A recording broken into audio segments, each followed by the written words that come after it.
classic. We are back. We are back.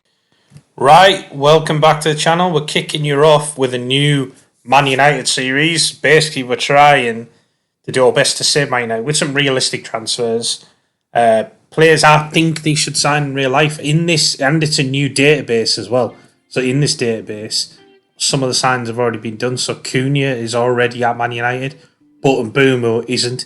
I'm just kicking you off with a little bit of gameplay to start, so you can kind of see how the system's going. I will take you through the system in a little while, which is actually a 4-4-2, which seems to work really well actually on this game, I think.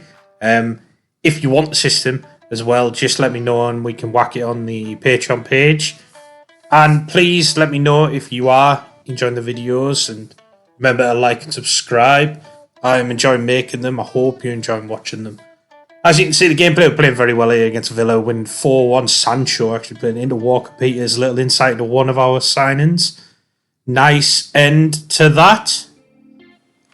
So this is us against Bournemouth, away game. As you can see, Bournemouth are on the attack. Traore pings one in. And Nana's got to do better there, hasn't he? Well, would you sell him in real life? I'd get shot of him. They're talking about this. Lemons, I think he's called, or something like that. Not seen much of him, but I've heard good things, so I wouldn't mind that. As you can see, lovely goal from set piece. Set piece will be included in tactic if you want it on the Patreon page. And as you can see there, Rashford knocks that down. Garnacho puts it in. Two players who should be leaving this summer.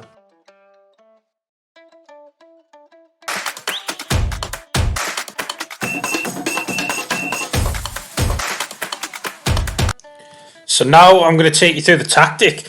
So this is the 4-4-2. As promised, we've been training Manu, or we're going to start training Manu as a right back. We're at the 4th of November, so I've played a few games. I want to kind of sort of tweak the tactic as we go. And as you see, press forward on attack, deep line forward on support, two wingers on attack, centre mid on attack, centre mid on defend, sweep keeper on attack, inverted wing back on defend, wing back on defend, and two ball playing defenders on defend. It works quite nicely. You kind of, when you've got the ball and you're attacking, there's almost like 5 players back, 5 players forward. So it's quite a well-balanced tactic, I think. One of the transfers that I'm already bringing in for next summer is Merlin Roll. Big, sort of good centre mid who can take the ball, dribble well. I think that's very much needed for a Man United midfielder, actually. As we mentioned earlier, Cunha had already come in. So that was something that was already on the database, 43 million. Decided to bring in Walker Peters, who's obviously now at West Ham, but I think on a free, Walker Peters is a good signing. So when I started recording this, he hadn't quite gone to West Ham yet, and yeah, I thought he'd be a decent rotation option for Man U, actually. And then Mbeumo, who I'm very excited that we've signed in real life, it's like 71 million in real life. We got him for 52 on this. I'm hoping he's going to be a very good signing along with Cunha. And then on the outs, Molassi's gone out on loan. Anthony's gone out on loan. Dog, who's actually gone out on loan, because I just don't think we need him this season. But I do like the look of him in real life. And Dangore's gone out on loan. We've kind of kept some of the players that in real life probably should go, like Sancho, like Garnacho, Rashford. We have loaned out Molassia. I mean, really, I wouldn't be upset if Casemiro went as well. I don't think he will, but I do think Sancho, Garnacho will go this summer. It's just who to and how much we're actually going to get for them. Probably loans, I think, which will be the problem, because then it'll sort of mean we don't have a lot of money to buy anyone else in, which is why I didn't want to spend too much on the centre mid. So it's only about like 12 mil, I think we've sent on him. So he's going to be a very good player for us. And I didn't want to spend, like, bring in loads of players like I maybe have on other saves, because I wanted this to be a little bit more realistic. That might change as I move on and start to have some fun with it, as normally happens in my saves. As you can see, we didn't do great in the Cups. Oh, we haven't so far. But we are second in the league. Only at Liverpool, only 1 point behind at the moment, 10 games in. We've had 7 wins, 2 draws, 1 loss. Doing all right. Predicted to finish 6th. Man City predicted to win it. With got a very good team. Obviously, Liverpool do. I mean, in real life, they've got a good team, but they've got Florian Wirtz on this. Jeremy Frimpong's in, obviously. So they've got some really, really good players. They bought Basuma, who I was actually looking at, because I think he's a decent player, and Tottenham had him on the transfer list. But they're going to be a very tough team to topple, as are Man City. I think in real life, Liverpool's team just looks ridiculous. If they go and get Is it Isak they're in for? If they get him, that's just insane. But we will hopefully do better on this game than Man United have done in real life. We started well, so I am expecting it. We can't do any worse, surely. The 15th. Shaw there is in the team 11. He's a player, though, excuse me, in real life who, let's be honest, I wouldn't be upset if he left. Although he has come back in pre-season looking a lot fitter, I think, from what I've seen. Hopefully that lasts. Hopefully he can stay fit, and he actually is a good player. It's just, can he stay fit? This is the finances, which at Man U are a bit grim. I mean, we've got 57 million in the bank, but we're projected to be losing 142 million by the end of the season. We're 579 million debt, 787 net debt, which obviously includes all the transfers that we're going to owe for that they'll have spread out over the years. So it is a pretty dire situation. And on this save, Martinez is injured, still out for another 2 months, and Mazraoui's injured for, I think it's quite a few months. Yes, up to 4 months, so that's a bit disappointing. But I mean, people are on about Martinez come back, and he's okay, but I actually think Aiden Evans a better player. I personally would sell Martinez, but Man United fans might have a go at me about that, but fair play. That's just me. I don't think he's quick enough or big enough to be good enough in the Premier League to get us to the where we need to be. And I'm thinking top of the league. Obviously good enough for mid-table team, which I suppose we probably are at the moment. These are some of the youngsters that are coming in. JJ Gabriel in particular, he is a very, very good youngster in real life. I think he's maybe 13 or 14. He scored 2 goals in about 10 minutes of his under 18s debut. So yeah, there's a lot of talk about him. This is the training schedule we're using. I do like this one actually. I think it's quite well balanced, plays well on the physical training as well. And as we normally do, if you've watched any of the videos, we've gone for double intensity and the focus on the quickness, because the physical attributes are the most overpowered in the game. So that's what I think. I think that works. The training schedule could probably be tweaked, but it does work. The attributes do seem to go quite well. You've got to give players game time.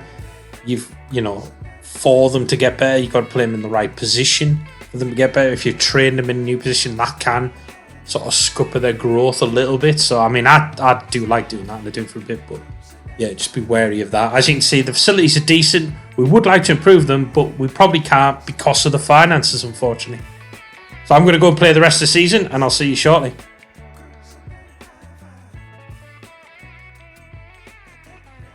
So a little bit more gameplay as I've kind of gone through the season. I've now finished the season. I'm just showing you few bits of gameplay. I'm liking involving this in the videos at the moment. Let me know if you want to see more gameplay, or do you just want to see more tactics, more outrageous tactics maybe. Feel free to whack anything you like in the comments. I will read them and try to respond if I can. But as you can see, we just dominated Tottenham here. We're at home. They did go down to 10 men, so you'd kind of expect us to win. But 4-0 is pretty good going. Fernandes there with the third goal, and then Højlund puts it out wide there to Walker Peters, cuts back into Casemiro, who smashes one in there. Vicario needs to do a lot better there. Then we went on for an away win against Chelsea, 3-0 here. Rashford feeding in Højlund, lovely goal. I'd love it if Højlund could start getting those goals. I know there's talk of us linked with a striker like Sesko, who I think could be really good. Watkins, who is really good right now. He's probably a little bit too old, so I don't think Ineos will go for that. As I'm talking there, Bruno smashes the second in. But I think when we can't afford a striker unless we get rid of people, that's going to be the problem. I'd love to see Sesko in, but I think we're stuck with Højlund, so hopefully he does well this season.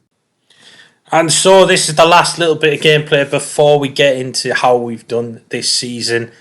5-0 over Sunderland. If you don't know, I'm actually, although I'm a Man United fan, I am from the northeast of England, and a lot of my friends are Sunderland fans, so I thought I have to put this in the video. Us smashing Sunderland 5-0. Hopefully, a little bit of a sneak preview into what will happen in real life this season. Hopefully, we absolutely smashed them, because I won't hear the end of it if we get beat to Sunderland. Yeah, I'm not looking forward to that. But yeah, that hopefully won't happen. And as you can see there, Højlund down the right there. Brings it in, lovely finish. We need to see a lot more of that from him this season. And Bruno for the fifth, smashing that in, and boom, oh, that is a lovely goal. A place in the Champions League final. The headline has been written. Unbelievable! Right, let's get into the kind of roundup of the season then. So, this is the tactic, like I showed you earlier, the 4-4-2. I will put it on the Patreon page for anyone who wants that. As I didn't say, we knocked out the third round of the Carabao Cup, knocked out the fifth round of the FA Cup. Very disappointing, but brilliantly, we won the league with a draw in the last game of the season. And Liverpool actually lost to Forest, so we just jumped ahead of them in the last game of the season, which is mental. We beat them basically on goal difference because we both ended on 88 points, 27 wins, 7 draws, 4 losses. We had a 70 goal difference. They had a 62 goal difference. It would be amazing if we get anywhere near that in real life. But I've got to say, brilliant stuff. And Sunderland went down, so the perfect season. Burnley have gone down, Everton have gone down as well. I don't think Everton will go down in real life, but on this database, I think they still have that 6-point deduction. And maybe it means we can nick some of their players. So, like, you know, do we go for Dwight McNeil, Garner, Branthwaite? I'm not sure. I might not, to be honest. But they are decent players. Beto on this as well is fantastic on this game. He's improving in real life, to be polite, I suppose, but he's not great, is he? But on this game, he's fantastic. If you get the chance to sign him for, like, I don't know, 15, 20 million, definitely get him. But really, really good season. Won the league. Unfortunately, we've ended the season, though, 52 million in debt, although they've still given us 170 million to spend, so a little bit random, and we're $1 million under the wage budget.